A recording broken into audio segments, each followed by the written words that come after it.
Hello everybody, and I'll be reading you Chapter 5.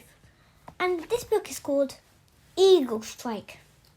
And on the back, on the blurb, it says, relaxing in the south of France, Alex Ryder is finally able to feel like any ordinary teenage boy, but a sudden attack on his friends plunges him back into a world of violence. Alex has just 90 minutes to save the world. And as I'm reading that, I had the fourth book right next to me, fifth book right next to me, but 6, 7, 8, 9, 10, 11, 12, 13, and 13 are back at the library, so I have to order them. So right, let's start reading. Chapter 5. Saint or Singer. The office was the same as it had always been. The same ordinary modern furniture, the same view, the same man behind the desk, not for the first time. Ives found himself wondering about Alan Blunt, head of MI6 Special Operations. What had his journey to work been like today? Was there a suburban house with a nice smiling wife and 2 children waving goodbye as he left to catch the tube? Did his family know the truth about him? Had he ever told them that he wasn't working for a bank or an insurance company or anything like that? And that he carried with him, perhaps in a small leather case given to him for his birthday, files and documents full of death. I tried to see the teenager and the man in the grey suit, but Blunt must have been his own age once. Sorry about that, that was just my brother coming. My 4-year-old brother. His own age once. He would have gone to school, sweated over. By the way, my brother's 4 and I'm 8, so I'm twice the size of him. But he's soon going to be 5 in March the 1st. Sweated over exams, played football, tried his first cigarette.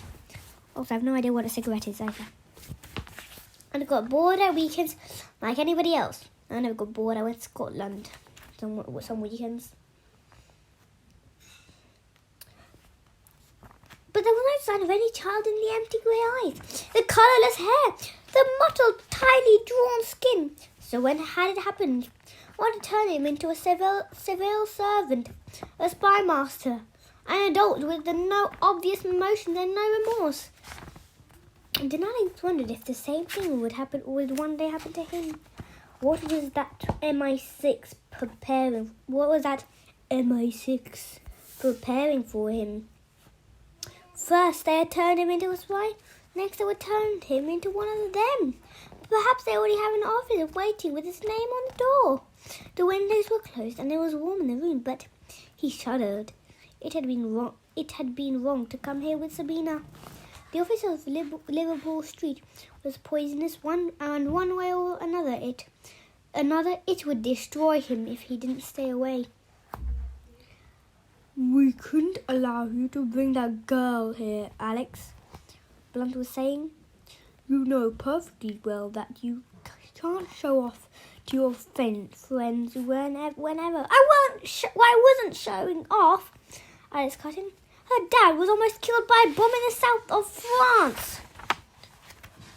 We know all about the business in St. Pierre, Blunt murmured. Did you know that it was Yasin Gregorowitz who planted it? Blunt sighed irritably. That doesn't make any difference. It's none of your business, and it's certainly nothing to do with us. Alex stared at him in disbelief. Sabina's father is a journalist, he exclaimed. He's writing about DeMay and Cray. If Cray wanted him dead, there must be a reason. Isn't it your job to find out? Blunt held up a hand for silence. His eyes, as always, showed nothing at all. Alex was struck by the thought that if this man worked to die, sitting here at this desk, nobody would notice any difference. I have received a report from the police in Montpellier and also from the British consulate. Blunt said, "This is a standard practice. When one of our people are involved, I'm not one of your people." Alice muttered, I'm sorry that the father of your friend was hurt. But you might as well know that the French police have investigated, and you're right, it wasn't a gas leak. That's what I was trying to tell you. It turns out a local terrorist organization, the CST, have claimed responsibility. The CST? Alex's head spun. Who are they? They're very new, Miss Jones explained. CST stands for Kamogu Sans Tourists. Essentially, they're French nationalists who want to stop local houses in the Camargue being sold off from tourism and second homes. It's got nothing to do with the CST, Alex insisted. It was Yasen Gregorovich. I saw him and he admitted it. He told me that the real target was Edward Pleasure. Why won't you listen to what I'm saying? This article. Edward was writing something about a meeting in Paris. It was Damien Cray who wanted him dead.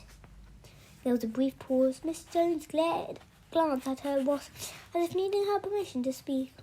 He nodded almost imperceptibly. Did Yasen mention Damien Cray? She asked. No, but I found his private telephone number in Yasen's phone.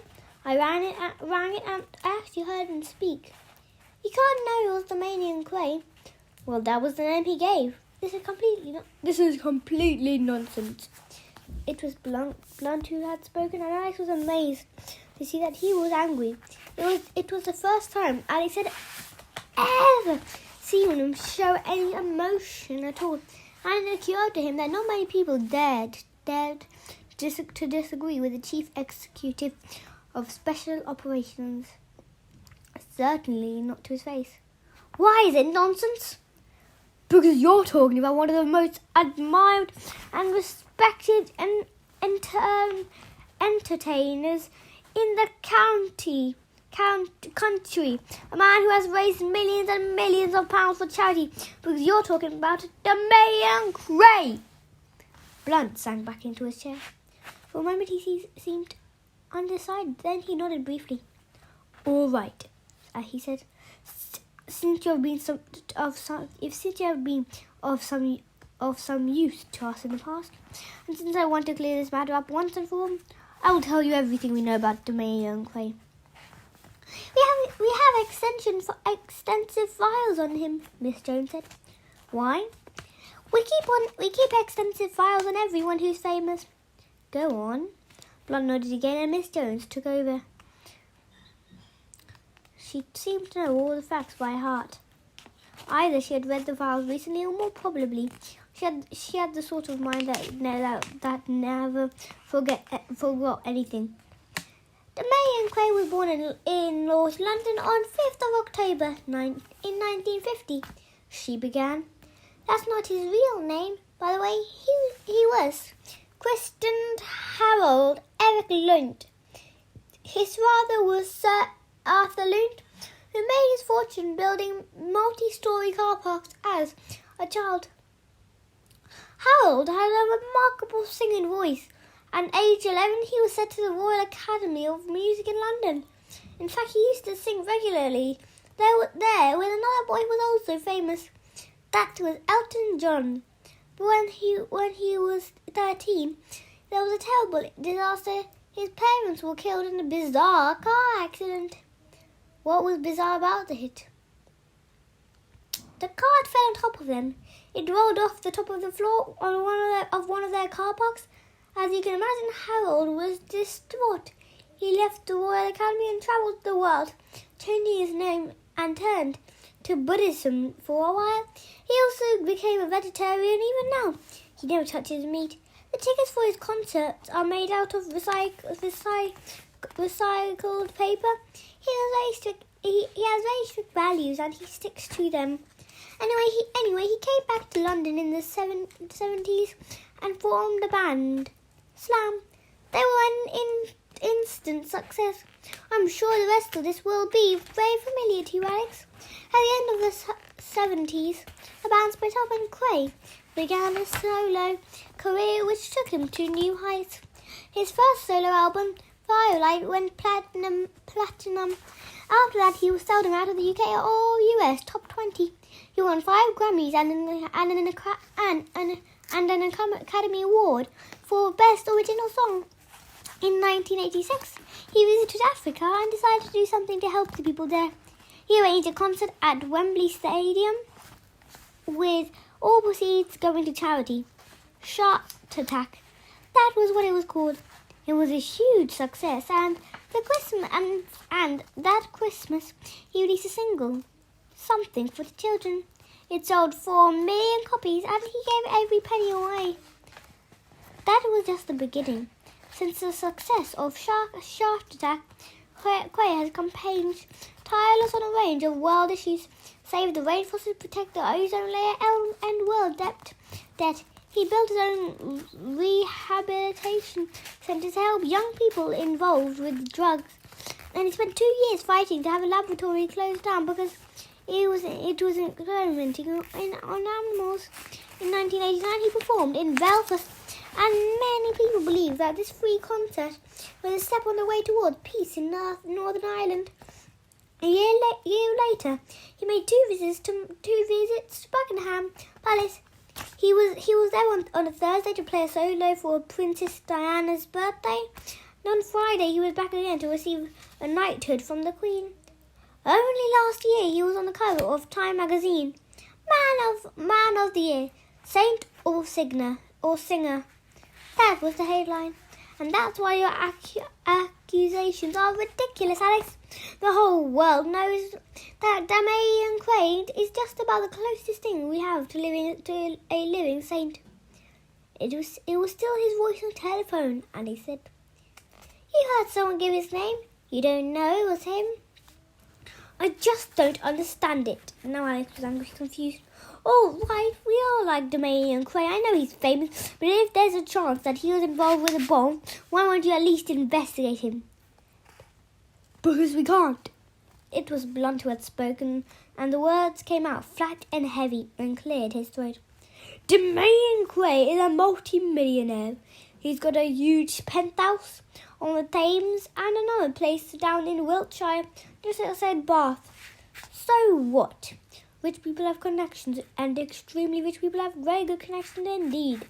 Since the 90s, Quay had been putting his money into a number of commercial ventures. He bought his own television station and made a number of programs that are now shown all around the world.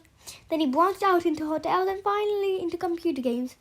He's about to launch a new game system. He calls it the Games Laser. And apparently he will put all other systems, PlayStation, Xbox, whatever, to the shade. I still don't see he's a major employer, Alex. He's a man of enormous influence, and for what it's worth, he donated £1 million to the government just before the last election. Now, do you understand? If it was discovered that we were investigating him, and merely on your say-so, there would be a tremendous scandal. The Prime Minister doesn't like us anyway. He hates anything. He hates anything he can't control. He might even use an attack on Damien Crane and as an excuse to close us down. Quay was on television only today, Miss Jones said. She picked up a remote control. Have a look at this and then tell me what you think. A TV monitor in the corner of the room flickered on, and Alex found himself looking at the recording of the mid-morning news. He guessed Miss Jones probably recorded the news every day. She fast-forwarded, then ran the film at the correct speed. And there was Damien Crane. His hair was neatly combed, and he was wearing a dark formal suit with white shirt and mauve silk tie. He was standing outside the American Embassy in London's Grosvenor Square. Miss Jones turned up the sound. The former pop singer, now tireless campaigner for the number one of environment and political issues. Damien Crane, he was in London to meet the President of the United States, who had just arrived in England as a part of his summer vacation. The picture switched to a jumbo jet landing at Heathrow Airport, then cut cutting closer to show the president standing at the open door, waving and smiling. The president arrived at the Heathrow Airport in the Air Force. The presidential plane. He is due to have a formal lunch with the Prime Minister at number 10 Downing Street today. Another cut. Now the president was standing next to May and Quay, and the two men were shaking hands. A long handshake for the benefit of the cameras was flashed all around them. Quay had sandwiched the president's hand between both his hands and seemed unwilling to let him go. He said something and the president laughed. But first he met Quay for an informal discussion at the American Embassy in London. Quay is a spokesman for Greenpeace and has been leading the movement to prevent oil drilling in the wilds of Alaska, feeling the environment damage this may cause. Although he made no promises, the president agreed to study the report with Greenpeace. Mr. Jones turned off the television. Do you see? The most powerful man in the world interrupts his holiday to meet May and Quay, and he sees Quay before he even visits the Prime Minister. That should give you the measures of the man. So tell me, what earthly reason could he have to blow up a house or perhaps to kill a whole family? That's what I want you to find out. Blunt sniffed. I think we should wait for the French police to get back to us, he said. They're investigating the CST. Let's see what they come up with. So you're doing nothing. I think we've explained, Alex. All right. Alex stood up. He didn't try to conceal his anger. You made me look like a complete fool in front of Sabina. You've made me lose one of my best friends. It's really amazing when you need me. You'll just pull me out of school and send me to the other side of the world. But when I need you just this once, you pretend you don't even exist and you dump me out of the street. You're being over-emotional, Blunt said. No, I'm not, but I'll tell you this. If you won't go after Quay, I will. He may be Father Christmas, Joan of Arc, and the Pope, all rolled into one. But it was his voice on the phone, and I know he was somehow involved in what happened in the south of France. I'm going to prove it to you. I stood up, and without waiting to hear another word, left the room. There was a long pause. Blunt took out a pen and made a few notes on a sheet of paper. Then he looked at Miss Jones. Well, he demanded. Maybe you should go over the files one more time, Miss Jones suggested. After all, Horowitz still pretended to be a friend of the British people. And if it hadn't been for Alex, so you can do what you like, Blunt said. He drew a ring around the last sentence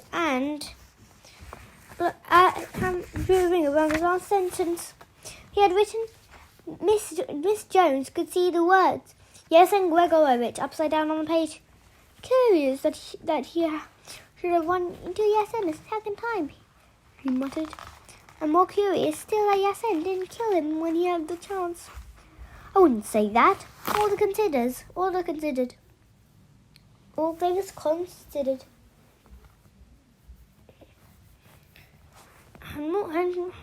Miss Jones nodded. Maybe you want to tell Alex about your son, she suggested. Absolutely not. Blunt picked up the piece of paper and crumbled it. The less Alex Ryan knows about yes and Gregorowitz, the better. I very much hope the two of them don't run into each other again. He dropped the paper ball into the bin underneath the desk. At the very end of the day, everything in the bin would be incinerated. And that, he said, is that. Jack was worried. Alex had come back from Liverpool Street in a bleak mood. Please tell me in the comments what bleak means. Because I don't know.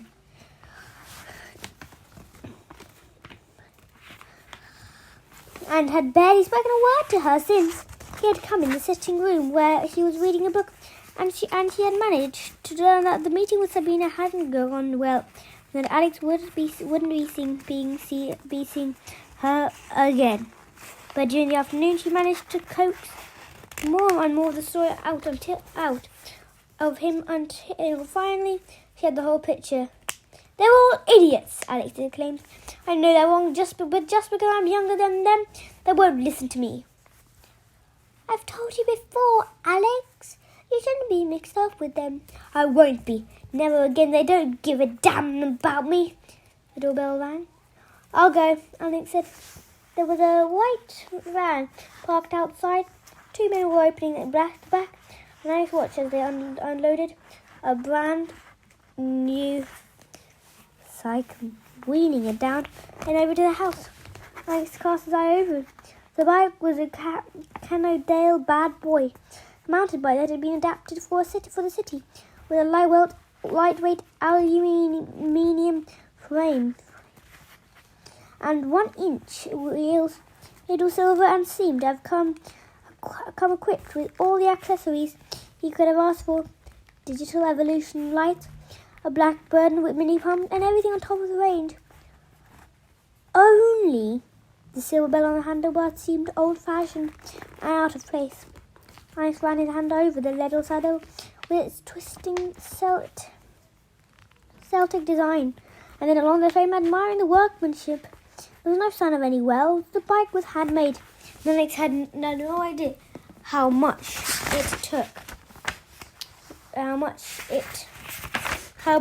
it would have cost. Certainly more than £1,000. When the man came over to him, Alex Ryder, he asked. Yes, but I think there's been a mistake. I didn't order a bike. It's a gift. Here. The second man had left the bike propped up against the railings. Alex found himself holding a thick envelope. Jack appeared on the step behind him. What is it? What is it? He asked. Someone has given me a bike. And Alex opened the envelope. Inside was an instruction booklet and attached to it a letter. Dear Alex, I'm probably going to get a roasting for this, but I don't like the idea of you taking off on your own without any backup. This is something I've been working on for you, and you might as well have it now. I hope it comes in useful. Look after yourself, dear boy. I'd hate to hear that anything lethal happened to you. All the best, Smithers. All the best, Smithers.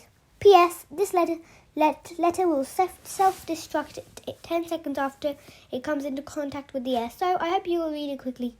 I just had time to read the last sentence before the letter on the page faded and the paper itself crumbled and turned into white ash.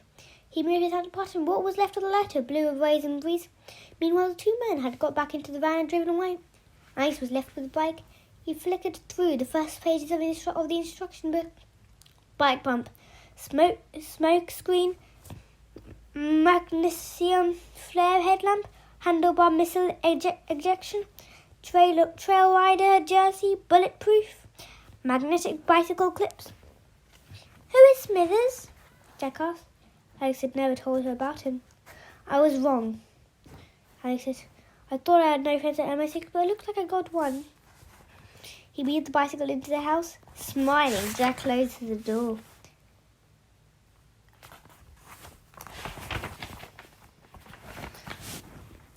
Chapter 6. The Pleasure Dome. Sorry I had a long wait by that. I had no idea what chapter I was on. Chapter 6. Next year, chapter 7. Okay, got it. My head. Got it. It was only in the cold night of the morning that Alex began to see the impossibility of the task he had set himself. How was he supposed to investigate a man like Craig? London mentioned that he had homes in London and Wiltshire, but it hadn't supplied addresses. Alex didn't even know if Craig was still in England, but as it turned out, the morning news told Alex where he might begin. When he came into the kitchen, Jack was reading the newspaper over her second cup of coffee. She took one look at him and slid across the table. This will put you off your cornflakes. Alex turned the paper around, and there it was on the second page. DeMay and Cray looking out at him. A headline ran below the picture. Cray launches £100 million games layer. It's definitely the hottest ticket in London today, and it's definitely the hottest and purely commercial venture ticket in London today. And there were some critics game players get to see when permission was given. Eagerly anticipated game earlier this year. Game Slayer developer is definitely the hottest ticket in London today. Game players get to see the eagerly anticipated game Slayer, developed by Quay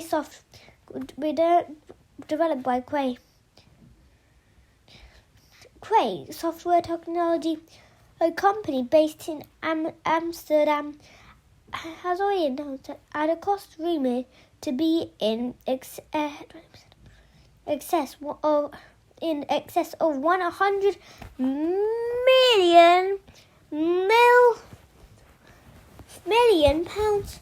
The state-of-the-art game system will be demonstrated by Sir Damien Quay himself in front of an invited audience of journalists, friends, celebrities and industry experts. No expense has been spared on the launch, which kicks off at 1 o'clock and includes a lavish champagne buffet inside the Pleasure Dome that Quay had constructed inside Hyde Park. This is the first time that a royal park had been used for a purely commercial venture, and there was some critics.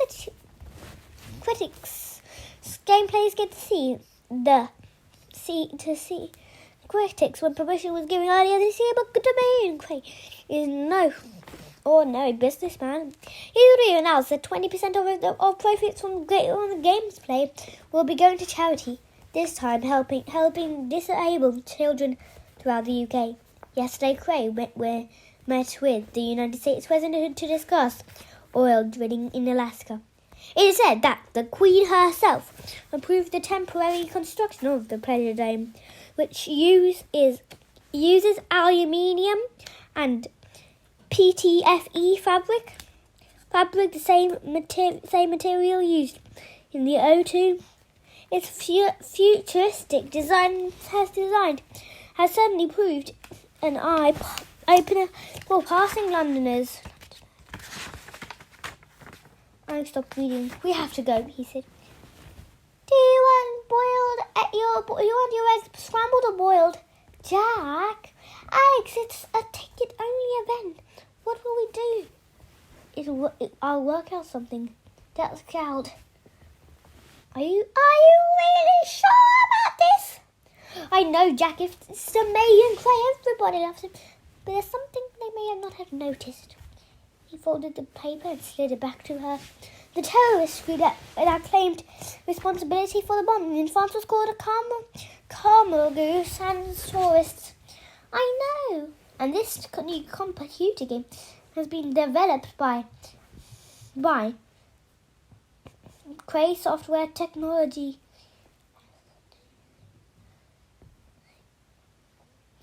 What about it, Alex? Maybe it's just another coincidence, but CST is the same letters.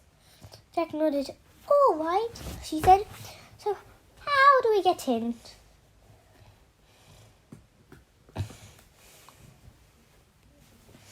They took a bus up to Knightsbridge and crossed over into Hyde Park. Before you even passed through the gates into the park itself, I could see how much had been invested into the launch. There were hundreds of people streaming along the pavements, getting out of taxis and limousines, milling around in a crowd. They seemed to cover every centimetre of grass. Policemen on foot and on horseback stood at every corner giving directions and trying to form people into orderly lines. Alex was amazed that the horses could remain so calm, surrounded by so much chaos. And then there was the Pleasure Dome itself, and this was as if a fantastic spaceship had landed in the middle of the lake at the centre of Hyde Park. It seemed to float on the surface of the water, a black pod surrounded by a gleaming aluminium frame, silver rods crisscrossing in a dazzling pattern. Blue and red spotlights swiveled and rocked. Swiveled and rocked. Swiveled and it rocked.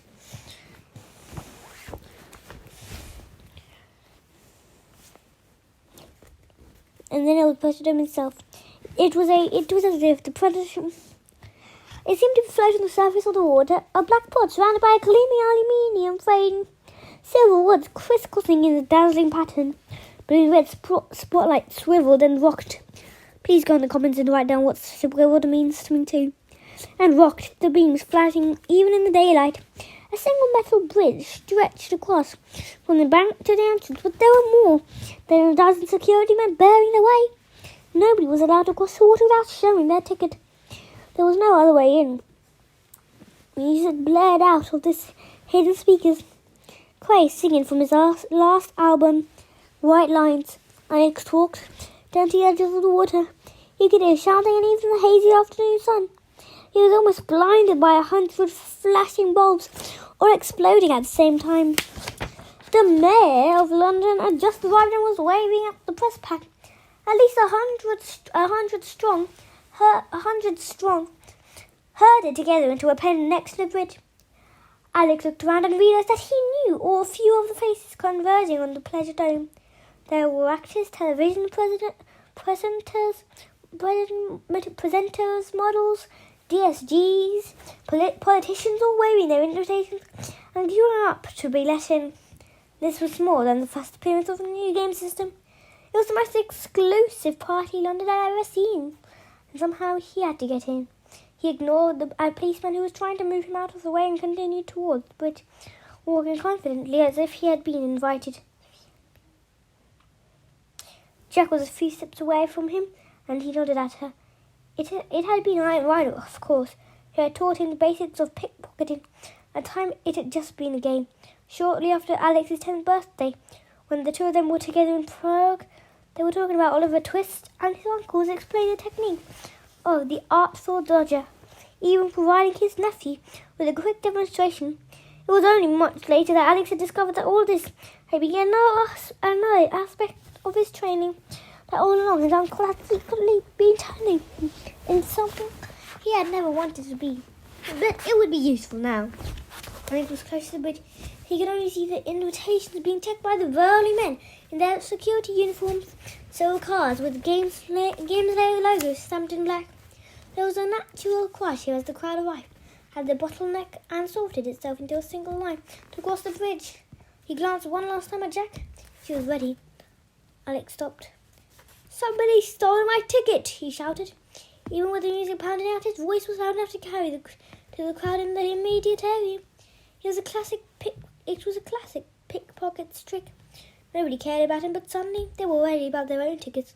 I saw one man pull open his jacket and glance into his inside pocket. Next to a woman briefly opened and then closed her handbag. Several people took their tickets out and clutched them tightly into their hands. A plump bearded man reached around and tapped his back jeans pocket. Alex smiled. Now he knew where the tickets were. He signaled to Jack. The plump man with the beard was going to be the mark. The one he had chosen. He was perfectly placed. Just a few steps in front of Alex, and the corner of his ticket was actually visible, just poking out of the back pocket. Jack was going to play the part of the stall. Alex was in position to make the dip. Everything was set. Jack walked ahead and seemed to recognize the man with the beard. "Harry," she explained and threw her arms around him. "I'm not," the man began. The exact moment Alex took 2 steps forward to around a woman he vaguely recognized from a TV series, and slipped a ticket out of the man's pocket and placed it quickly under his own jacket, holding it in place with the side of his arm. It had taken less than 3 seconds, and Alex hadn't been particularly careful. This was a simple truth about pickpocketing. It demanded organisation as much as skill. The mark was distracted. All his attention was on Jack, who was still embracing him. Turn to someone on the arm. They won't notice if at the same time you're touching their leg. That was what Iron Rider taught Alex all those years ago. "Don't you remember me?" Jack was exclaiming. "We met at the Savoy?" "No, I'm sorry, you've got the wrong person." Alex was brushing past on his way to the bridge. If he knew Mr. Mark would reach for his ticket and find it missing, but even if he grabbed hold of Jack and accused her, there would be no evidence, and Alex and the ticket would have disappeared. He showed the ticket to the security man and slipped onto the bridge. Part of him felt bad by what he had done and hoped the man with the beard would still be able to talk his way in. Quietly he cursed the maid who were turning him into a thief. But he knew that for the moment Quay had answered his calling south of France, there was no going back. He crossed the bridge and gave the ticket up on the other side. Ahead of him was a triangular entrance, and he stepped forward and went into the dome. Huge area fitted out with high-tech lighting and a raised stage with a giant plasma screen displaying the letters CST. There were already about 500 guests spread out in front of it, drinking champagne and eating canopies. Waiters were circulating with bottles and trays. A sense of excitement buzzed all around. The music stopped. The lighting changed, and the screen went blank. Then there was a low hum and the clouds of dry ice began to pour to the stage. A single word, "Games Layer!" appeared on the screen. The hum grew louder. The Games Layer letters broke up as an animated figure appeared on the screen. The hum grew louder. The Games Player letters broke up as an animated figure. A ninja warrior dressed in black from head to toe clinging to the screen like a cut-down version of Spider-Man. Spider-Man. No. The hum was deafening now. A long desert wind with an orchestra somewhere behind. Hidden fans must have been turned on because real wind suddenly blasted through the dome, clearing away the smoke and revealing the Marion Quay in a white suit with a wide pink and silver striped tie. Whoop, whoop, whoop. Whip it up for the Marion Quay, the new person of the Games Layer. Whoop, whoop, whoop. Yeah, whoop, whoop, whoop, whoop. Right, where are we now?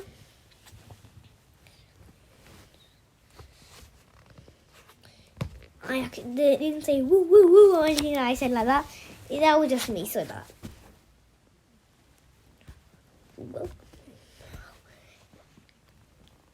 standing alone on the stage with his image. A hugely magnified on the screen behind. The audience turned toward him applauding. Quay raised a hand for silence. Welcome, welcome, he said. Alex found himself drawn towards the stage like everyone else. He wanted to get as close to Quay as he could. Already he was feeling that strange sensation of actually being in the same room as a man he had known all his life, but a man he had never met. The Marion Quay was smaller in real life than he seemed in the photographs. That was Alex's first thought. Nevertheless, Quay had been an A-list celebrity for 30 years. His presence was huge and he radiated confidence and control. Today is the day that I launched the Games Layer, my new games console. Quay went on.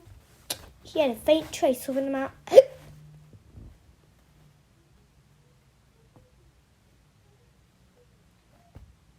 Today is the day I launch the Games Layer, my new games console. Quay went on. He had a faint trace of an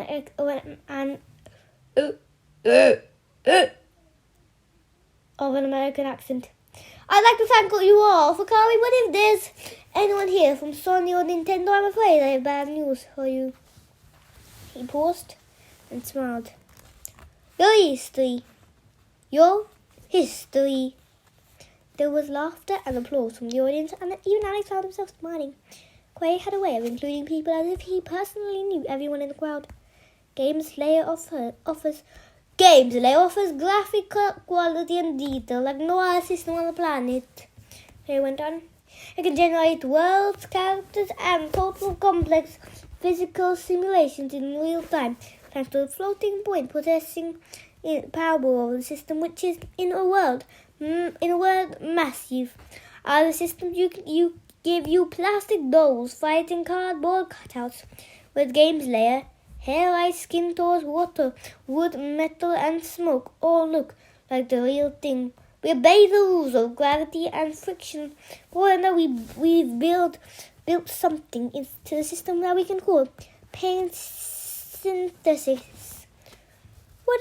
What did this mean? In a minute, you'll find out. He paused and the audience clapped again. But I move on to the demonstration. I wonder if any of the journalists among you have questions. A man near the front raised his hands. How many games are you releasing this year? Right now we only have the one game, Quay replied. But there will be 12 more available by Christmas. What is the first game called? Someone asked. Feathered Serpent. Is it a shoot 'em up? A woman asked. Is it a shoot 'em up? A woman asked. Well, yes, it is a stealth game, Quay admitted. So it involves shooting? Yes. The woman smiled, but not humorously. She was in her 40s, with grey hair and a server school teacher face. It's well known that you have a dislike of violence, she said. So how can you justify selling children violent games? A ripple of unease ran through the audience. The woman might be a journalist, but somehow it seemed wrong to question Quay in this manner. No one would drink his champagne, eating his food. Quay, however, didn't seem offended. That's a good question, he replied in the softest lisping voice.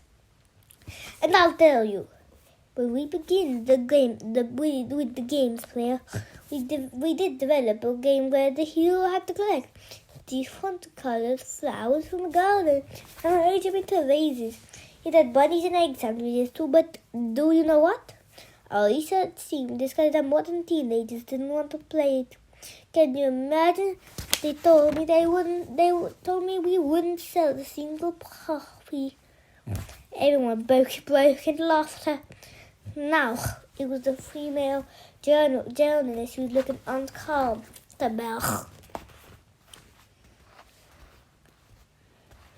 Quay held up her hand again.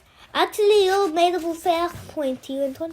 It's true I hate real violence, war, but you know modern heroes do have a lot of aggression in them. That's the truth of it. I suppose it's best to nature that for them to get rid of their aggression playing harmless computer games like mine than out on the streets. Your game still encourages violence, the woman insisted. The mayor and Quay around. I think I've answered your question, so maybe you can stop questioning my answer, he said. This was greeted by more applauses, and Quay waited until it had died down. But now enough talk, he said. How about you see a gameplay for yourself? I want you to see the gameplay for yourself. And the best way to see it is to play it. I wonder if we have any teenagers in the audience. Although now I come to think of it, I don't remember inviting any. There's one here, someone shouted, and Alex felt himself push forward. Suddenly everyone was looking at him, and Quay himself was peering down from the stage. No, Alex started to protest. The audience was already clapping, urging him on. A corridor opened up in front of him. I stumbled forward, and before he knew it, he was climbing up onto the stage. The room seemed to tilt. The spotlight spun around, dazzling him, and there it was. He was standing on the stage with the May and Quay. Chapter 7, Feathered Serpent.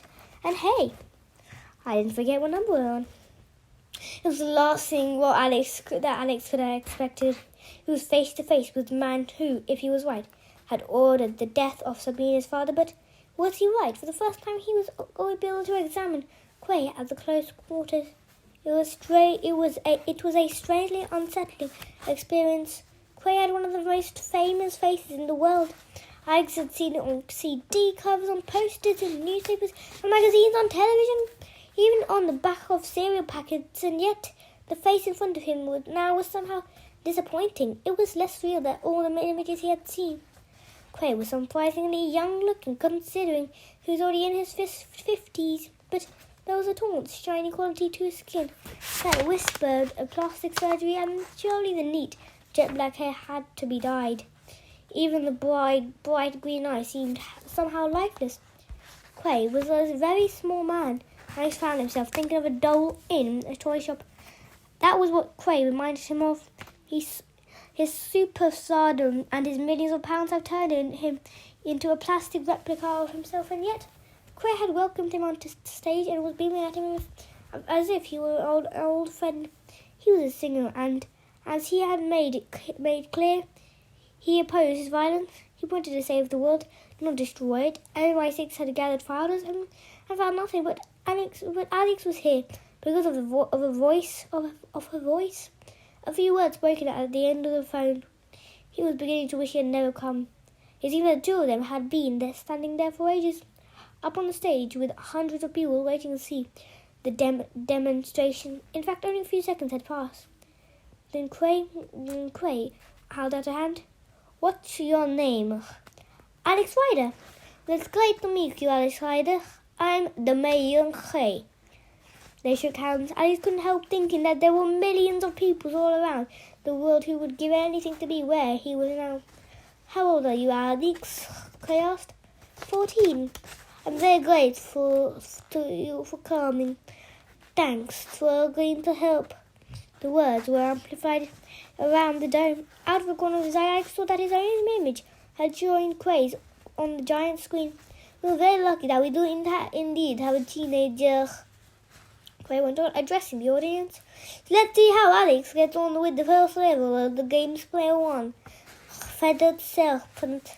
As Quay spoke, 3 technicians came on to the stage, bringing with them a television monitor, a games console, and a table and a chair.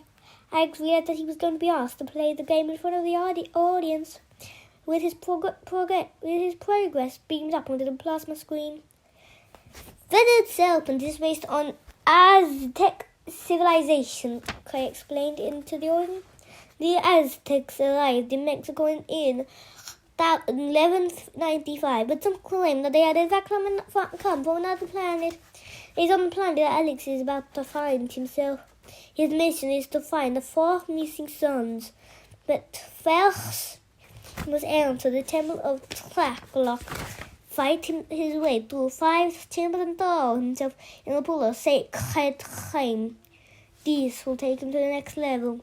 The 4th technician had come onto the stage, carrying a webcam. He stopped in front of Alex and quickly scanned him, pressing a button on the side of the camera and left. Quay waited until he had gone. "You may be wondering about the little black figure that you see on the screen," he said, once again talking to the audience into his confidence.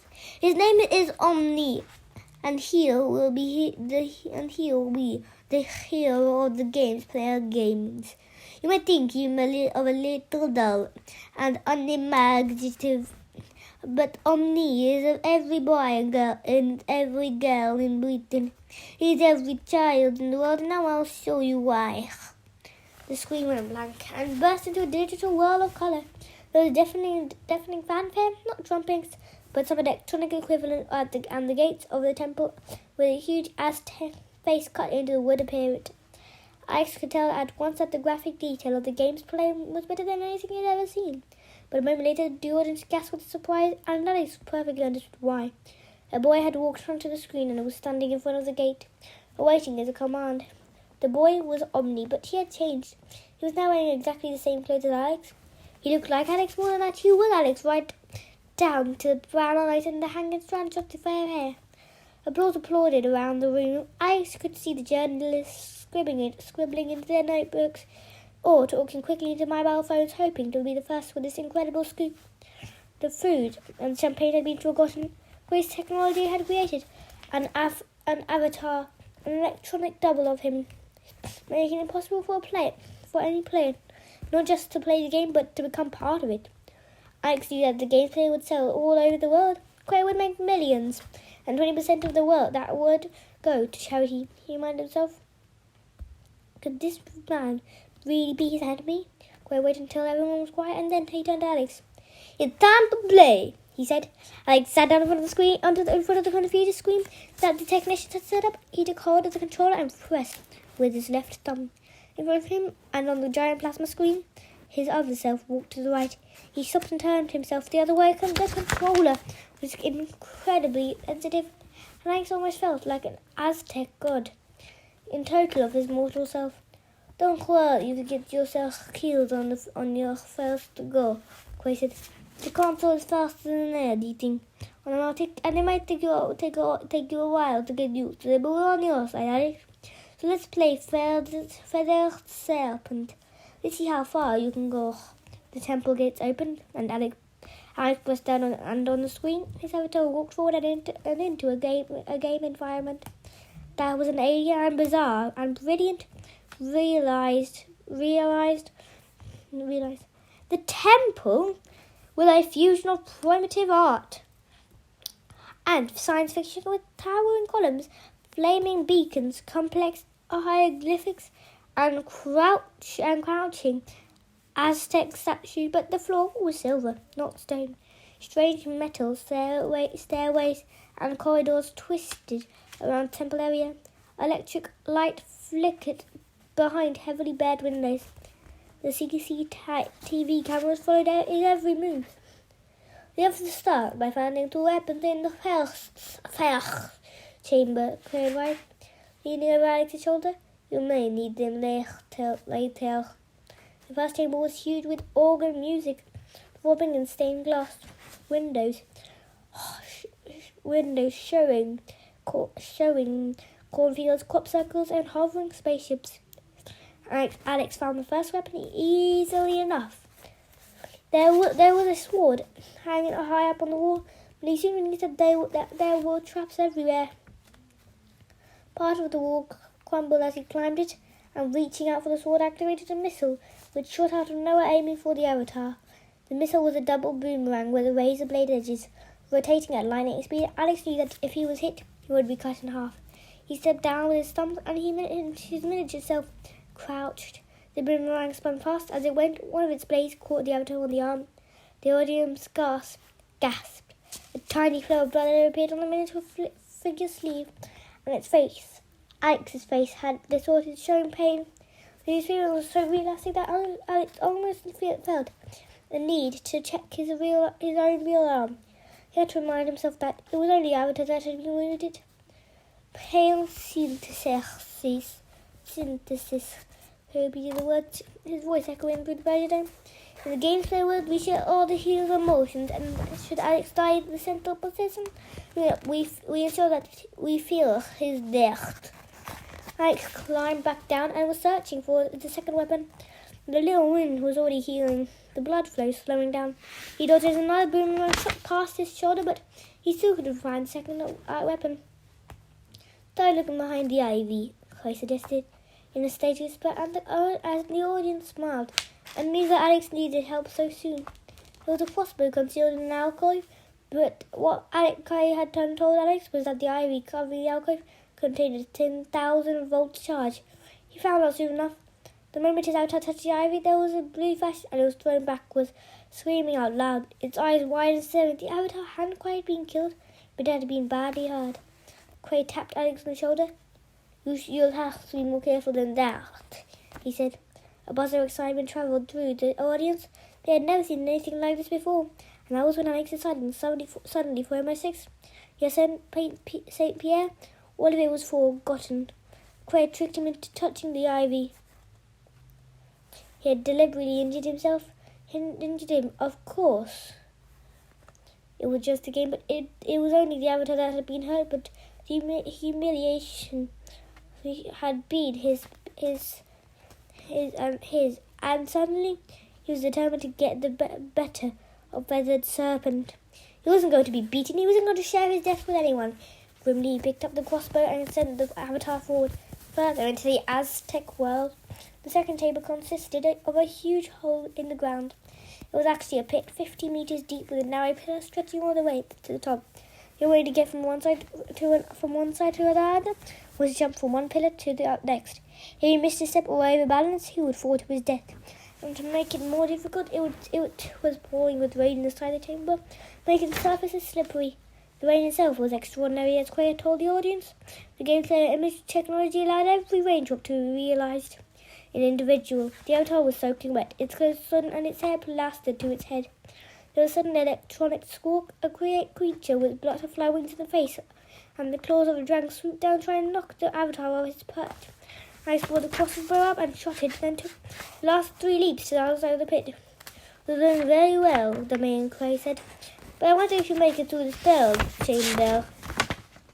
Alex was confident. Feather Serpent was beautifully designed.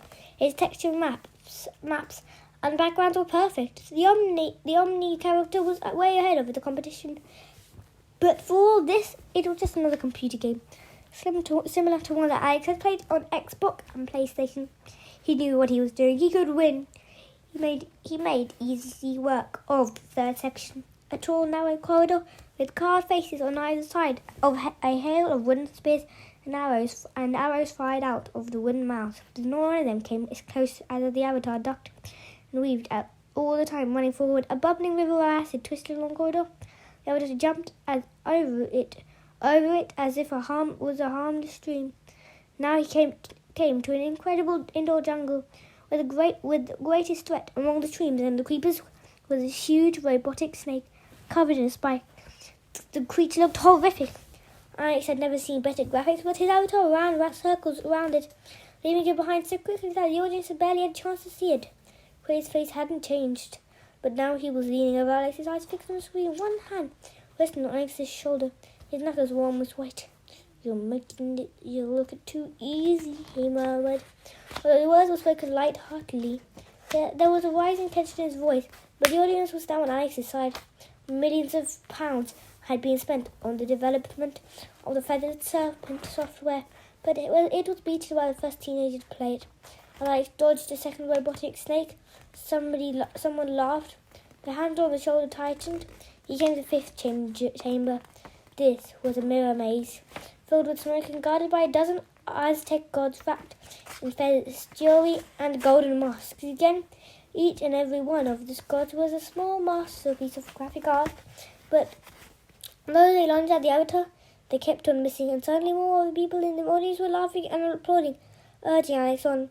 One more god, this one with claws and the alligator tail, stood between Alex and the pool of fire that would lead him to the next level. All he had to do was get past it. That was when Crane made his move. He was careful. Nobody would see what happened. If they did, he would simply look as if he was carried away by the excitement of the game. But he was quite deliberate. His hand suddenly moved Alex arm close tight, pulling it away from the controller. For a few brief seconds, Alex lost controls. It was enough. The Aztec god reached out and its claws raked across the avatar's stomach. Alex actually heard his shirt being torn. He almost felt the pain as the blood poured out. His avatar fell to his knees, then pitched forward over the place till the screen froze and the words "Game Over" appeared in red letters. Silence fell inside the dome. "Too bad, Alex," he said. "I'm afraid it wasn't quite as easy as you thought." There was a scattering of applause from the audience. It was hard to tell if they were applauding the technology of the game or the way Alex had taken it and almost beaten it, but there was such an intense unease. Perhaps Feathered Serpent was too realistic. It was really as if a part of Alex had died there on the screen. Alex turned to Cray. He was angry. He alone knew that the man had cheated, but Cray was smiling again. "You did great," he said. "I asked for a demonstration. You certainly gave us one. You make sure that you'll leave the address with one of my assistants. I'll be sending you a good free games player system and all the introductory games." The audience heard this and applauded with more enthusiasm. For a second, Cray held up a hand. Alex hesitated for a moment, then took it. In a way, he couldn't blame Cray. The man couldn't allow the games player to be turned into a laughing stock on its first outing. He had an investment to protect, but Alex still didn't like what had happened. "Good to meet you, Alex. Well done." He climbed down from the stage. There were more demonstrations and more talks by members of Cray's staff. Then lunch was served. But Alex didn't eat. He had seen enough. He left the pleasure dome and crossed over the water, walking back through the King's Park and all the way down to the King's Road. Jack was waiting for him when he got home. "So how did it go?" she asked. Alex told her. "What a cheater!" Jack scowled. "Mind you, Alex, a lot of rich men are bad losers, and Cray is very rich indeed, so do you think this proves anything?" "I don't know, Jack." Alex was confused. He had to remind himself a great chunk of the game's player profits was going to be charity, a huge amount, and yet still had no proof. A few words on the phone, was it enough to tie Cray in with what happened in St. Pierre? Maybe we should go to Paris. Maybe we should go to Paris, he said. That was where this all began. There was a meeting at Edward's. Pleasure was there. He was working with a photographer. Sabina told me his name. Mark Antonio. With a name like that, he should be very easy to track down, Jack said. And I love Paris. It still might be a waste of time, Alex sighed. I didn't like the main Cray, but now that I met him, his voice shut off. He's an entertainer. He makes computer games. He didn't look like the sort of man who'd want to hurt anyone. It's your call, Alex. Alex shook his head. I don't know, Jack. I just don't know. The launch of gameplay was on the news that night. According to the reports, the entire industry had been knocked out by the graphic quality and the processor power of the new system that part of Alex had played in the demonstration. Was mentioned, however, something else was. An event had taken place that had cast a cloud over what would otherwise have been a perfect day. It seemed that someone had died. A picture flashed up on the screen, a woman's face, and Alex recognized her at once. It was a school teacher, a woman who had put Cray on the spot, asking him awkward questions about violence. A policeman explained that she had been run over by a car and she left Hyde Park. The driver hadn't stopped. The following morning, Alex and Jack went to Pancras and bought 2 tickets for Eurostar. By lunchtime, they were in Paris. But everybody, that's the end of me reading you this video, okay? So bye-bye, everyone, and thank you for listening to this. Oh, and by the way, before I go... Okay, nothing. Bye-bye, everyone, and thank you for listening to this book. Bye-bye.